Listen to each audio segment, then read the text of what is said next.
সম্মান মর্যাদা সকলের চাইতে বেশি। আল্লাহ একজন নবীজি, আপনি বিশ্ব নবী, আপনি বিশ্বের সবচাইতে সম্মানী, আল্লাহর পরে নবীর সম্মান। এই জন্য আপনি কোথাও যেতে হবে না, আপনার দরুদ আর সালাম আমি আল্লাহর জিম্মাদারিতে আপনার রওজাতে মুহূর্তের মধ্যে পৌঁছাইয়া দিব।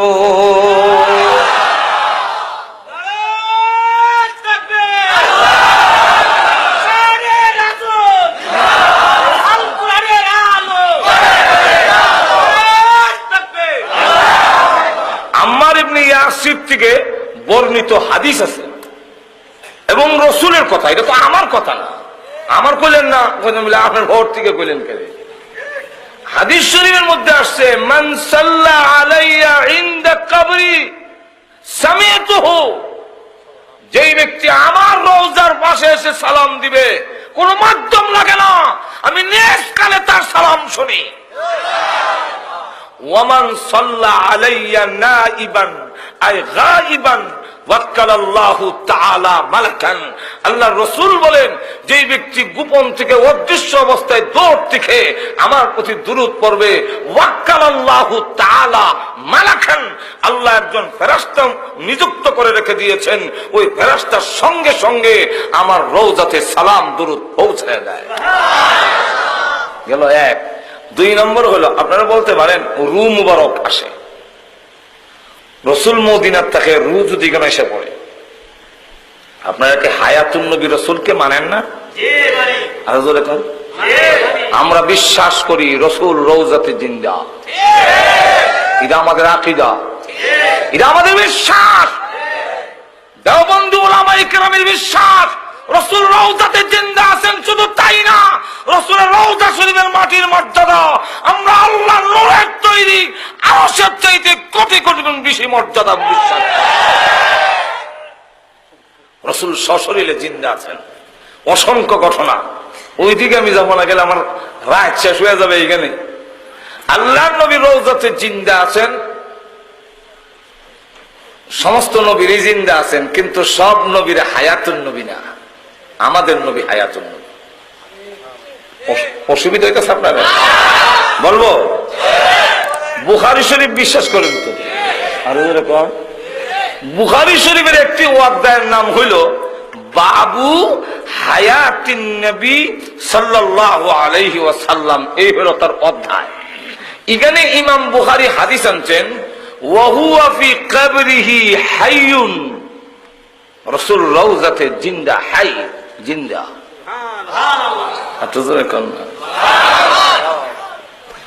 এই জন্য ইমাম আবু হানিফা আমাদের মাযহাবের ইমাম, উনি ইমাম মালিকের চাইতে আরো 14 বছরের বড় হলেন আমাদের ইমাম ইমাম আবু হানিফা। সাইরা মাযহাবের ইমাম, আমরা ইমামের বয়সে ছোট। ইমাম শাফি তো আমরা ইমাম যেই বছর ইন্তেকাল করছেন, এই বছর উনি দুনিয়াত খালি আইছেন।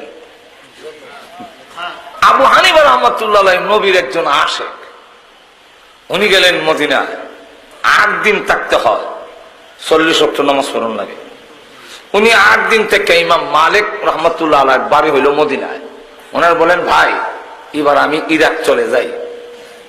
তো ইমাম মালিক বলেন, ভাইজান মদিনায় আসলে মানুষ যেতে চায় না, নবীর আশেকরা, আপনি তো নবীর একজন আশেক, যাবেলে কথা বলেছেন কেন?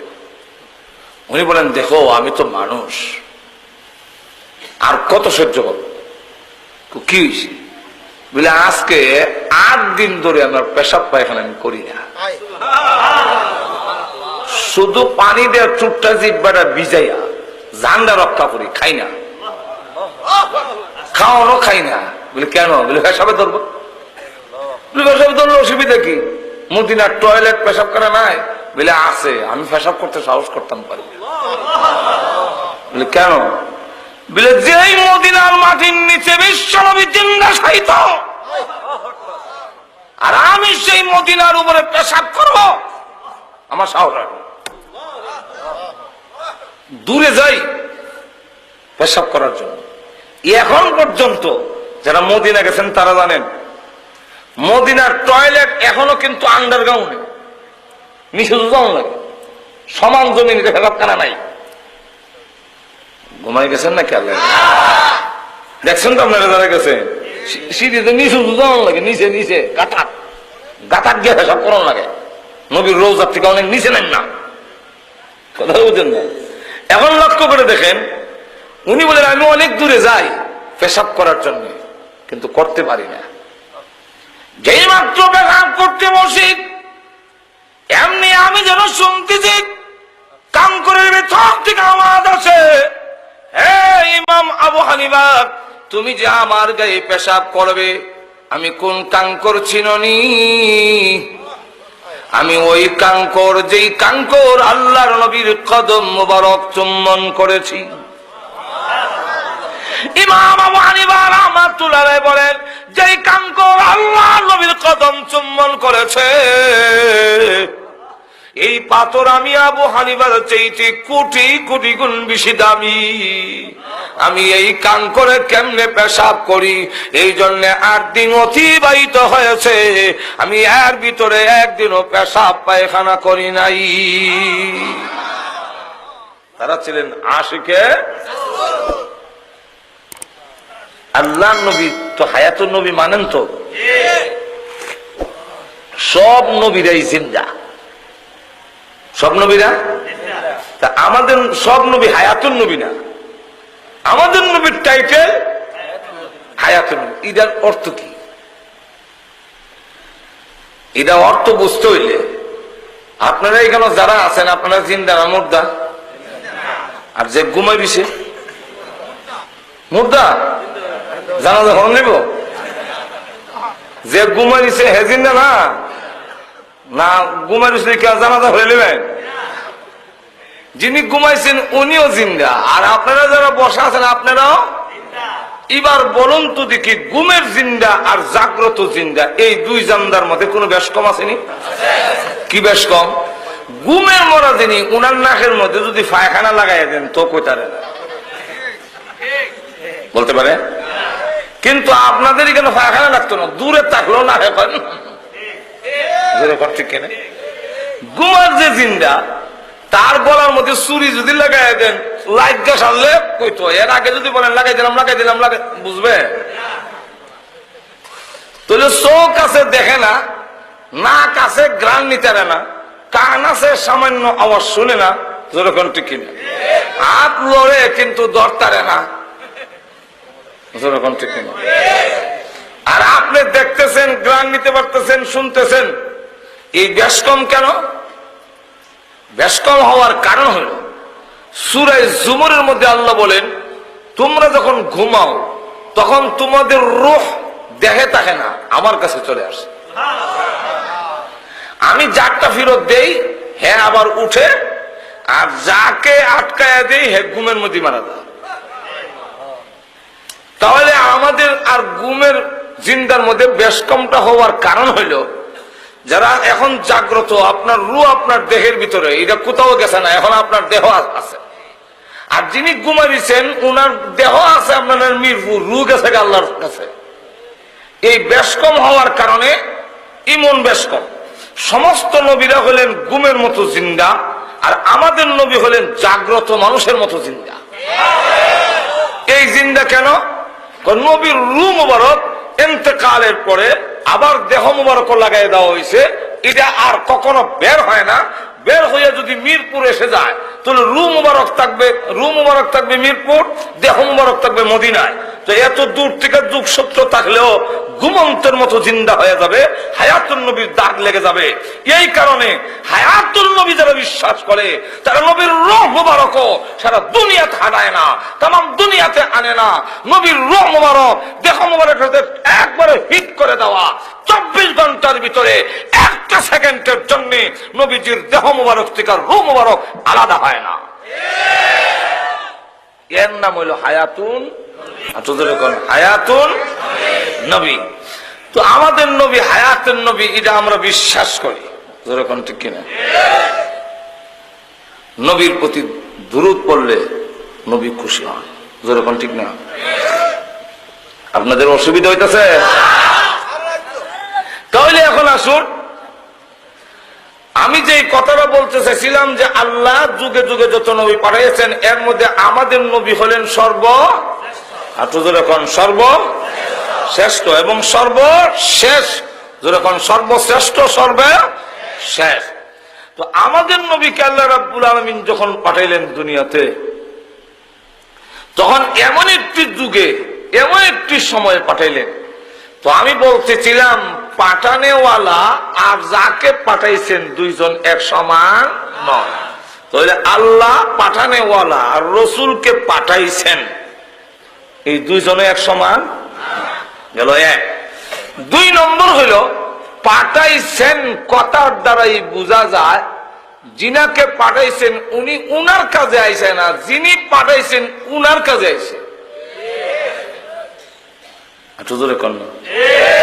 আপনি যদি বাজারে যান আর কেউ জিজ্ঞাসা করে কেউ কিতাব কেমনে আইলা, বলে আমি আইসি না, আমারে পাঠাইছে, তাহলে কিতাব বোঝা যায় আপনার কাজে আইসেন না পাঠাইছে উনার কাজে আইসেন। আমার কথা বুঝতে মনে হয় আপনার কষ্ট। পাঠাইছেন কথার দ্বারাই বোঝা যায় উনার কাজে আইসে না, যিনি পাঠাইছেন উনার কাজে আইসেন। তাহলে আমাদের নবী সহ সকল নবীকে পাঠাইছেন না আইসেন? তাহলে উনাদের কাজে আইসেন না আল্লাহর কাজে আইসেন? আর তো এখন আল্লাহর কাজে। 3 নম্বরটা হইল পাঠাইছেন কইলে বোঝা যায় কিছু দিয়ে পাঠাইছেন। আল্লাহ আমার আয়াতে বলেন هو الذي أرسل رسوله بالهدى ودين الحق। সেই সত্তা যিনি তার রাসূলকে পাঠাইছেন, কি দিয়ে পাঠাইলেন? বিল হুদা, কুরআন দিয়ে পাঠাইলেন, ওয়া দীনিল হক, সত্য ধর্ম দিয়ে পাঠাইলেন। কেন পাঠাইলেন? উনার কাজে আইছেন না আল্লাহর কাজে আইছেন? আল্লাহ তাও বলে দেন লিইয়ুযহিরাহু আলাদ-দীনি কুল্লিহি। উনার কাজে আসেন নাই, আল্লাহ পাঠাইছেন লিইয়ুযহিরাহু আই লিয়াগলিবাহু আলা সাইরিল আদিয়ান। সমস্ত মানুষের তৈরি মতবাদ, মানুষের তৈরি সমস্ত বাতিল ধর্মের উপরে ইসলামকে বিজয়ী করার জন্য আল্লাহ তার নবীকে পাঠাইছেন। আল্লাহ তার রসুলকে এমন সময় পাঠাইলেন 570 খ্রিস্টাব্দে 20 এপ্রিল। কৌলে মশহুর অনুযায়ী 12 রবিউল আউয়াল। কত রবিউল আউয়াল? যে সময় তাকে পাঠাইলেন এই সময়ের মানুষ সুরতে মানুষ, কিন্তু খাসলতে পশুর চাইতে আরো নিকৃষ্ট। এই যুগটার নাম ছিল বর্বর আইয়ামে জাহেলিয়াতের যুগ। এখন ঠিক না? মানুষ এমন করত, একটা পশু আর একটা পশুরে দেখলে যা করে, একটা পশু আর একটা পশুরে দেখলে কি করে জানেন? একটা গরু আর একটা গরুরে, একটা দেখা আর একটা দেখা বুঝেন তো আপনারা? সার বুঝেন তো? এক সার আর এক সারে দেখলে কি করে জানেন? শিং দিয়ে মারি ওড়ায় আর ফাও দিয়ে গাতা করে, দেখছেন? এরপর একটা আওয়াজ দেয়, এটা কি কইছে? এটা বলছে এই কথা, শিং দিয়ে মারি উড়াইয়া দেখাইছে এইভাবে তোমারে ফারাইয়া মারো, আর গাতা করে দেখাইছে মাইরা তোমারে এই গাতার কবর দিন। আর হত দিয়া হইল বেড়া হইল আগ। মানুষের অবস্থা ওই রকম, একটা তরবারি লইয়া, দাও লইয়া, ছুরি লইয়া একেবারে রাখবা, মায়েরা তোর কবর দিন। বাবা হইয়া তার নিজের মেয়েকে জিন্দা কবর দিয়ে ফেলত, সন্তান ছেলেগুলোকে দ্বিখণ্ডিত করত অস্ত্রের আঘাতে, তরবারি দিয়ে কূপ দিয়ে 2 টুকরা করে নিত। নারীগুলোর ইজ্জত নষ্ট করে গুড়ার লেজের সঙ্গে বেঁধে দিয়ে গুড়া দৌড়ে তাকে মারা হইত। মানুষ আল্লাহর গোলামি ছেড়ে দিয়ে বিভিন্ন মূর্তি আর পাথরের পূজায় লিপ্ত হয়েছে, এমনকি লিঙ্গের পূজায় পর্যন্ত গিয়ে লিপ্ত হয়েছিল। এই অবস্থা কেন হয়েছিল? এর হওয়ার একটা কারণ ছিল যে ইসমাইল আলাইহিস সালাম থেকে নিয়ে আমাদের নবী পর্যন্ত মাঝখানে লম্বা একটা ফাঁক, গ্যাপ, এর মাঝখানে কোন নবী রাসূল আসে নাই মক্কায়। যদিও ঈসা আলাইহিস সালাম আমাদের নবীর আগের নবী, কিন্তু উনি এসেছিলেন ফিলিস্তিনে। মক্কা নগরীতে আমাদের নবীর আগের নবী হইলেন ইসমাইল আলাইহিস সালাম। মক্কাতে এর মাঝখানে আমাদের নবী আর ইসমাইল নবীর মাঝখানে আর কোন নবী আসেন নাই। এর মাঝখানে মানুষকে জাহান্নামের কথা বলা হয়নি, মানুষকে কবরের আযাবের কথা বলা হয়নি, কিয়ামতের মাঠে আল্লাহর সামনে দাঁড়ায় জবাবদিহি করতে হবে এই কথা বলা হয়নি। ফলে মানুষ কামেল হয়ে গেছে। আর তো জোরে কর না, কইতাম না আয়াত, আর তো জোরে কর। আল্লাহ বলে লিতুযিরা কওমান মা উযিরা আবাউহুম ফাহুম গাফিলুন।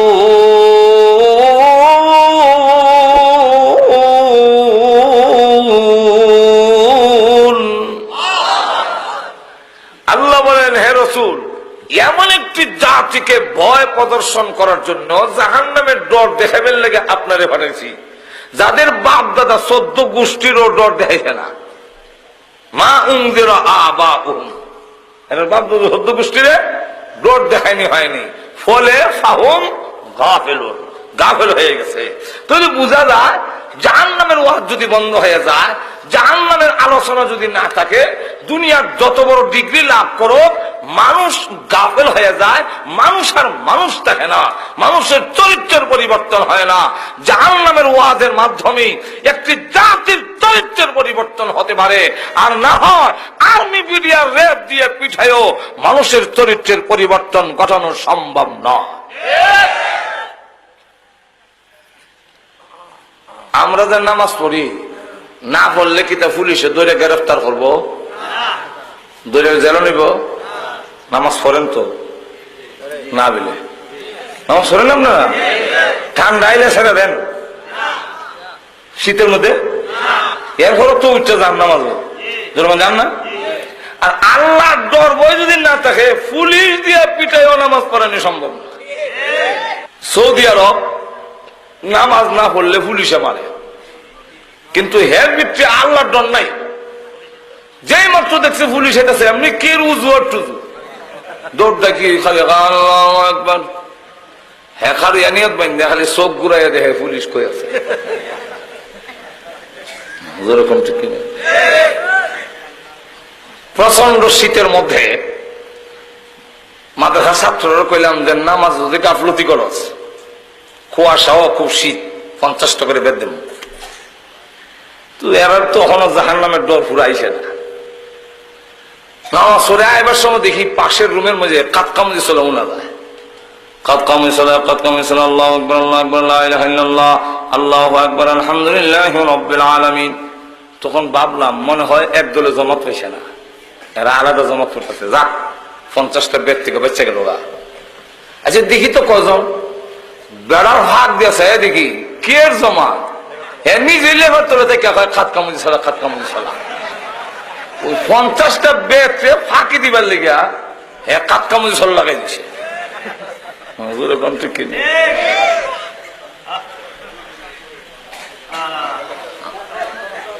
আমরার ভিতরে যদি জাহান্নামের আগুনের ভয় না আসে, তো রোজা যে রাখি, রোজা আমরা তো রোজা রাখি, গরম বেশি গরম হইলে কি দরজা বন্ধ করে পানি খান? আটু ধরে কর। যদি জাহান্নামের আগুনের ভয় না থাকে, তাহলে সে দেখবেন আল্লাহু আকবার, পুলিশ দিয়েও রোজা রাখানি যাবে না। পুলিশ করবো আপনি একটু দাঁড়ান, আমি পুকুরের মধ্যে একটু ডুব দিয়ে। তো পুলিশ এখানে না করতে ডুব দিস না, শুধু এতটুকু বলবে এই পানি খাইস না। হ্যাঁ ডুব দিয়া যদি পানি খায়, পুলিশের দাদা অত হেরাত খেতে না। যেরকম ঠিক কিনা? শুধু তা না, আপনারা লক্ষ্য করে দেখেন, পুলিশে পিটাইও মানুষকে চুরি ছাড়াতে পারে না, নামাজ ছাড়াতে পারে না। এর একটা এক্সাম্পল দেই না, অসুবিধা হইতেছে আপনাদের? এক্সাম্পল রইল, এক দলে দর্শে পুলিশ এক সুররে, পুলিশে ধরে নিছে, আরেক সুররে দর্শে দাওয়াত তবলিগের লোকেরা। দাওয়াত তবলিগের লোক দেখছেন তো আপনারা? আরো তো এখন আমাদের দেশে কিন্তু আবার বলে যে এই দাওয়াত তবলিগের লোকেরা ইমানদারের দাওয়াত দেয়, এখানে কাফেররা এনে দিব। মাজুর এখন ঠিক কিনা? তো তাদেরকে বলেন আল্লাহ কুরআনে কেন বললো ইয়া আইয়ুহাল্লাযীনা আমানু কু আনফুসাকুম ওয়া আহলিকুম নারা, ও ইমানদাররা তোমাকে এবং তোমার পরিবারের আগুন থেকে বাঁচাও। ইয়া আইয়ুহাল্লাযীনা আমানু উদখুলু ফিস-সিলমি কাফা, ও ইমানদাররা ইসলামের ভিতরে পরিপূর্ণভাবে ঢুকো। আল্লাহ কুরআনে বলছেন ইয়া আইয়ুহাল্লাযীনা আমানু আমিনু বিল্লাহি ওয়া রাসূলিহি, ও ইমানদাররা তোমরা ঈমান আনো আল্লাহ এবং রাসূলের প্রতি। তাহলে আল্লাহ কেন কাফেররে না কইয়া ঈমানদাররে কেন বললেন যে আমানু ঈমান আনো? কেন আল্লাহ বললেন উদখুলু ফিস-সিলমি কাফা, ও ইমানদাররা ইসলামের ভিতরে পরিপূর্ণভাবে ঢুকো? কাফেররে কেন বললেন না ইয়া আইয়ুহাল্লাযীনা আমানু, হে ঈমানদাররা তোমাকে তোমার পরিবাররে জাহান্নামের আগুন থেকে বাঁচাও? ঈমানদারকে বললেন কেন, কাফেররে কেন বললেন না? এই কাফেররে মুমিনকে ঈমানের দাওয়াত দিলে যদি কাফের হয়, তাহলে আপনার ফতোয়া মতে আল্লাহ কাফের হয়। মুমিনের যদি তাবলীগওয়ালা যদি ঈমানদারকে দাওয়াত দিলে দোষ হয়, তাহলে আল্লাহকে জিজ্ঞাসা করেন আল্লাহকে কেন মুমিনকে কেন দাওয়াত দিল? আল্লাহর যে জবাব, দাওয়াত ও তাবলীগওয়ালার এক জবাব। দুই নম্বর হইল, আমাদের দেশে কয় বউ কইতে আনায়। মাজুর এখন ঠিক কিনা? আপনারা আমাকে প্রশ্ন করতে পারেন, হুজুর আপনি আমাদেরকে ওয়াজ করতে আসলেন কেন? আমরা তো মুসলমান, যান না কেন ইহুদি খ্রিস্টানের কাছে, কেন যান না হিন্দুদের কাছে, আমার কাছে আইলেন কেন? এই প্রশ্ন যারা করে যে তাবলীগওয়ালারা ঈমান আমলের দাওয়াত ঈমানদার রেখে দেয় কেন, কাফেররা কেন দেয় না? এই মৌলভী সাহেব জিজ্ঞাসবেন আপনি ওয়াজ করতে আমরা কেন আইলেন কেন? হাদিয়া হইবেন, টেয়া হইবেন, খাওয়ান হইবেন। আপনি হিন্দু হারাত যান না কেন, খ্রিস্টানের কাছে যান না কেন, ইহুদিদের কাছে যান না কেন? ঈমানদারে ওয়াজ করে লাভটা কি? ঈমানদারে যদি ওয়াজ করন যায়, তাহলে ঈমানদারের ঈমান আমলের দাওয়াত দেওয়া যাবে না কেন? আচ্ছা এরপর হইল বউ কই তুইয়া যায়। আচ্ছা আরেকবারের বউ কই তুইয়া যায়, ইডা নিয়ে আহমের তো মাথা কামানি করে। মাজুর এখন ঠিক কিনা? আমি যদি ওয়াজ আইয়া বাইত গিয়ে আমার বউ ঠিক পাই, আমি যদি মুরিদের বাইত ঘুরে ঘুরে গিয়ে আমার বউ ঠিক পাই, তো আরেকবার বউ নিয়ে আমার মাথা কামানির কথা নয়। আর আমি যদি গিয়া ওয়াজ করে দেখি আমার বউ ঠিক নাই, আমি যদি মুরিদের বাড়ি ঘুরে ঘুরে গিয়ে দেখি আমার বউ ঠিক নাই, তখন সন্দেহ আরেকজনের বউ নিয়ে করাটা স্বাভাবিক। আমার এলাকার, আমার পাশের গ্রামের এক বেটা সৌদি আরব 3 বছর থেকে এসে এখন ওয়াজ করে। মাইকে ওইটাকে তবলীগওয়ালাদের 3 চিল্লার যায় বউ কইতে যায়, এমনি আরেকবার ওইটা তা যে 3 বছর সৌদি আরব থেকে এসে বউ কি তো সোনালী ব্যাংক জমা দিয়া গেছিল, বাজে কথা না? পাকিস্তানি আইছিল আমরা বাংলাদেশ আইছিল না পাঞ্জাবিরা, আর তো ধরে কন তো পাকিস্তানিরা আইসে বলে আমাদের ব্রাহ্মণবাড়িয়ার পূর্ব এলাকায়, আমরা তো ব্রাহ্মণবাড়ি পড়ছে, আর আমার বাড়ি ব্রাহ্মণবাড়িয়া শহরে। আমি কিন্তু কুমিল্লা চিটাগাং থেকে এসি না, ঘুমে গেছেন? আমার বাড়ি ব্রাহ্মণবাড়িয়া শহরে প্রপারে, কথা বুঝছেন? আমি এরকম না যে চিটাগাং থেকে আইসি আর কুমিল্লা থেকে আইসি, আমার হক আপনার প্রতি বেশি, এরকম ঠিক না? যদিও হোয়াইট হাউসের সামনে ওয়াজ করি, যদিও লন্ডন আমেরিকা কানাডা বিভিন্ন ইউরোপের কান্ট্রি গুলা ওয়াজ করি, কিন্তু আপনার দাবি তো আমার প্রতি বেশি, আমারও দাবি আপনার প্রতি বেশি।